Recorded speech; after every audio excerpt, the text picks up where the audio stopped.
Subscribe and share my channel Sudarsana. శ్రీమాత్రే నమః. శ్రీ గురుభ్యో నమః. శ్రీమద్దేవి భాగవతము 9వ స్కందము.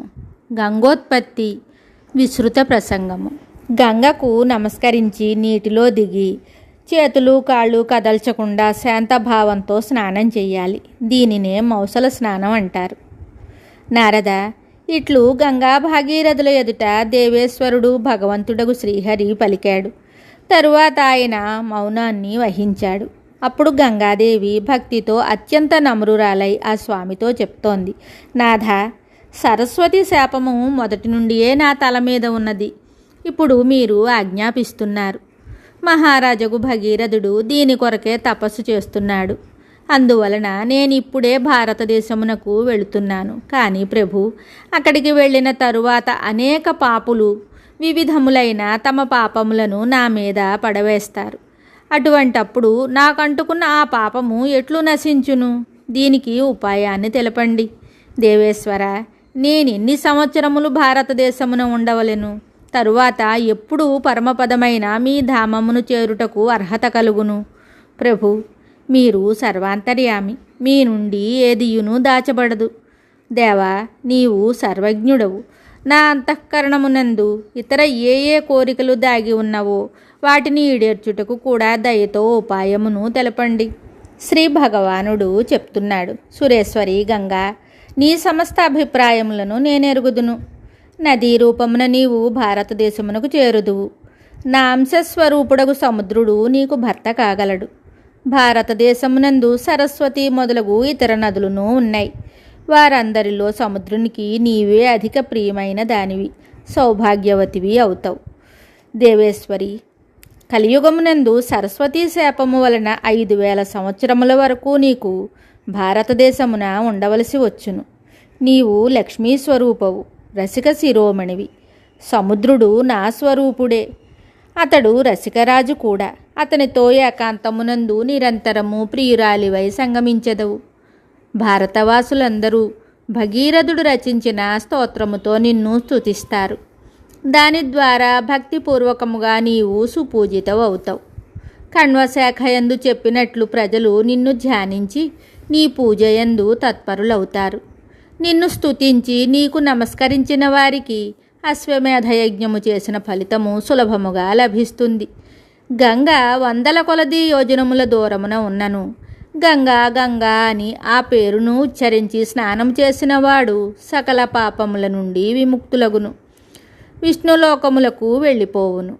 100 కొలది పాపుల స్నానము చేత నీకు కలుగు పాపములన్నీయు భగవతి జగదంబ యొక్క భక్తుల స్పర్శ మాత్రముననే అవి నశించును.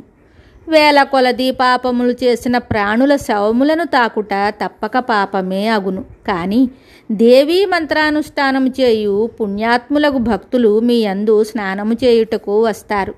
వారి స్నానము చేత నీ పాపములన్నీయు ప్రక్షాళనమగును. శుభప్రదురాల, పవిత్ర భారతదేశమునందే నీవు నివసించెదవు. ఆ పాప విమోచన స్థలమునందు సరస్వతి మొదలగు శ్రేష్టమైన నదులన్నీయును నీకు సహకరించును.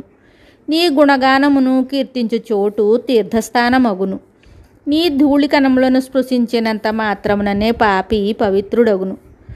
ఆ ధూళికణములు ఎన్ని కలవో అన్ని సంవత్సరములు అతడు దేవలోకమున నివసించుటకు అధికారి అవును. దేవి, భక్తి జ్ఞానములతో సంపన్నుడై నా నామమును స్మరిస్తూ ప్రాణములను వదిలిపెట్టినవాడు నేరుగా నా పరమధామమును చేరుకొనును. అక్కడ పార్షదుడై దీర్ఘకాలము నివసించును. అసంఖ్యాకములైన ప్రాకృతిక ప్రళయములనతడు చూడగలడు. మరణించిన వ్యక్తి యొక్క శవము గొప్ప పుణ్యం చేసిన దాని వలననే నీలోనికి వచ్చును. ఆ శరీరమునందలి ఒక్కొక్క ఎముక ఎన్ని దినములు నీయందుండునో అన్ని దినములు అతడు వైకుంఠమున నివసించును. ఎవరైనా అజ్ఞాని నీ జలమును స్పృశించి ప్రాణములను విడిచినచో అతడు నా కృప వలన సాలోక్య పదమునకు అధికారి కాగలడు. లేక ఎవరైనా ఎక్కడ మరణించినను చనిపోవు సమయమున ఏదో విధముగా నీ నామమును స్మరించినచో అతనికి నేను సాలోక్యమును ప్రసాదించెదను. బ్రహ్మ ఉన్నంతకాలము అతడు నా ధామమున ఉండును. ఎవరైనను తీర్థములందు గాని తీర్థములు కాని చోట గాని నీ స్మరణ ప్రభావము వలన సారూప్య పదమునకు అధికారి అయి శక్తిశాలి అగును. అతడు త్రిలోకములందు కూడా పవిత్రుడగును. అతని బంధువులు నా భక్తులైనచో వారు పశువు మొదలగు వారైనను సర్వోత్తమ రత్న నిర్మిత విమానమునందు ఆరూఢులై గోలోకమునకు వెళ్ళుదురు. మునివర, భగవంతుడగు శ్రీహరి గంగతో ఇట్లు పలికి భగీరథునితో చెప్తున్నాడు. రాజా, నీవు ఇప్పుడే ఈ గంగను స్తుతించి భక్తిభావముతో పూజింపుము.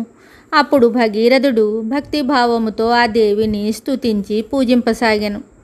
కౌధుమి శాఖయందు చెప్పబడిన ధ్యాన స్తోత్రములతో అతడు గంగా పూజను సంపన్నము చేసెను. తరువాత పరమప్రభువు పరమాత్మ భగవంతుడగు శ్రీహరికి పదే పదే ప్రణమిల్లెను. దీని తరువాత భగీరథుడు గంగకు ఇష్టమైన స్థలమునకు చేరుకొనెను. భగవానుడు కూడా అంతర్ధానుడయ్యాను. నారదుడు అడిగాడు, వేదజ్ఞులలో ప్రముఖుడవైన ప్రభు, నీ ధ్యాన స్తోత్రములతో ఏ పూజా విధానముతో భగీరథుడు గంగను పూజించెను? దీనిని నాకు కృపాయత్త చిత్తుడవై స్పష్టంగా వినిపించండి. భగవంతుడగు నారాయణుడు చెప్తున్నాడు. నారద, రాజగు భగీరథుడు నిత్యకర్మల తరువాత స్నానము చేసెను.